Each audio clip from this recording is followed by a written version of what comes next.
Hope you're having a nice May bank holiday. It's the second one in May, isn't it? We're spoiled in May with these. Lucky, and lots of sunshine as well. Pam Spriggs and Zach Stanley, in Falmouth today. Fal River Festival is taking place. It started on Friday, May 28th, and it goes through until next Sunday, June 6th. It's a long old festival, isn't it? It is, 10 days. 10 days of the festival, I'm glad to say it is feeling warm now. The sun's out. We're standing in the sunshine with Sanjay Kumar, who's the head chef at the Greenbank Hotel here in Falmouth. Sanjay, look, a bit of sunshine for you. Good morning, Falmouth. What a bright and beautiful day, and what a way to start it by coming to Event Square and trying to cook some food with some kids who are coming out of their houses on a bank holiday Monday to do something situational. This is good fun, definitely good fun. Do you know, forgive me for keep going on about being back from the Sillies. I've just come back off holiday after being on St Agnes for a couple of weeks. I had a brilliant time, and I did taste some great fish out there. I was saying the scallops were absolutely beautiful, and I had fish and chips at the Turk's Head, and that was pollock. Well, what can I say? Hold on to your horses. It's not just about seafood, it's taste food as well. So in about half an hour or 45 minutes time, you will be bowled over by what kids from local schools and local community can produce using Cornish seafood. Cornish seafood is the best. Forget about St. Isles of Scilly and everywhere you've been on holiday. The sunshine is here, the seafood is here. Support local community. This is what I'm talking about. Sanjay, fully in favour of the River Festival there, obviously. Sanjay, tell us, what's your involvement here today? What are you doing here today? Well, today actually carries on from last year's successful Mule Marinier event, where we cooked 221 kilos of mussels and raised a lot of money for Merlin Trust, feeding 1,500 people. And the mussels came from the Fal River. This year we are carrying it forward, and we are actually teaming up with a couple of very enthusiastic kids from local Marlborough School and preparing a dish which is called Falmouth Fishermen's Working Boat Lunch. So working boat fishermen don't have a lot of money, don't have a lot of time, and they need to rustle up a quick lunch.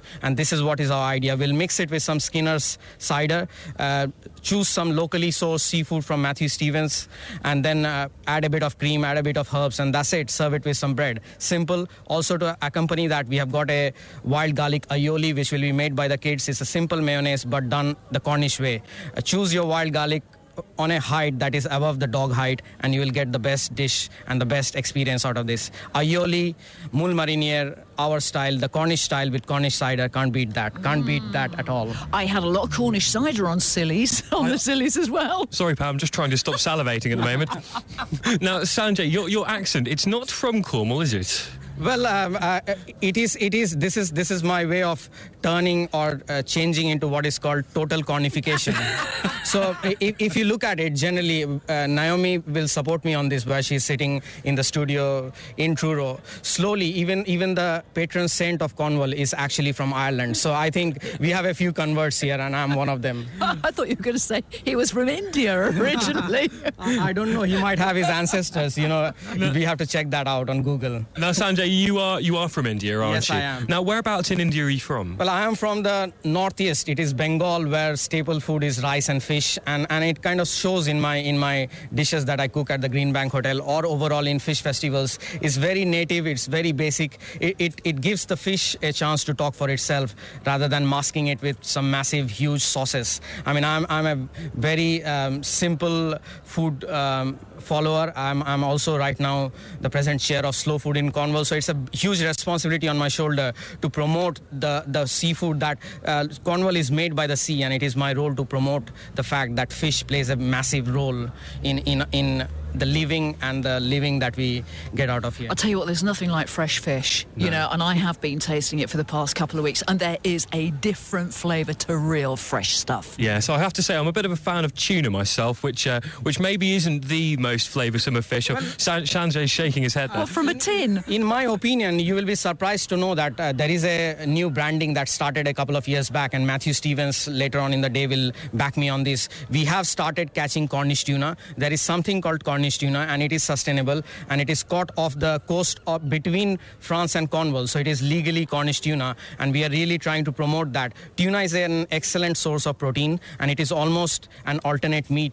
So basically, if you want to have tuna and you have a craving, don't go for tin tuna, but fresh Cornish tuna. Bit expensive, but it pays a price for all the hard work of the fish. Is it dolphin friendly? It is very dolphin friendly. That's all right. They only catch tuna, and they let the dolphins sing around the boats.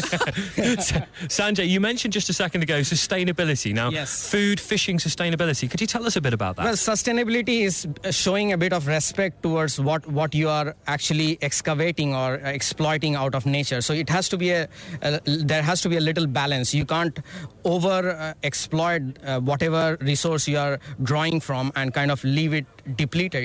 It's about soil. People talk about organic soil. So fishing is a bit like agriculture in the sea. So if you kind of keep over exploiting and over fishing from a certain area, a certain kind of fish, slowly it will deplete and it will be a cod problem. So we have the same problem in Cornwall, and we are working towards keeping a balance. So people that come to the restaurant and have a meal, they're having a conscious free meal as well. Absolutely. Because you only take fish in season, don't you? Yes, absolutely. This is a big responsibility. I mean, again, going back to Matthew Stevens, he's got a sustainability charter, a big 20-page PDF document that says about what to eat and what not to eat. And it is our role in festivals like this to promote the idea that when you are coming to Cornwall and to Falmouth, you're not just eating run-of-the-mill, wrongly caught, trawler-caught, hugely exploited fish. It's sustainably line-caught, marked. There is a lot of talk about sea fish. There's a lot of talk about sustainable fishing. And we are supporting this every minute, every second that we are trying to sell the fish. And we are selling informed decisions to customers who are coming all the way from all parts of the world. Are you cooking here today, Sanjay? Yes, I am. I am a part of a cooking demonstration where I'm going to support the kids from local Marlborough school to cook up a stew with cider, cream, and some locally sourced seafood. Later on in the day, I've been invited surprisingly by Matthew Stevens himself, and I'll be giving him a hand to cook some locally sourced seafood. And I have to really work my pound off to get the day going. Sanjay Kumar, head chef at the Greenbank Hotel.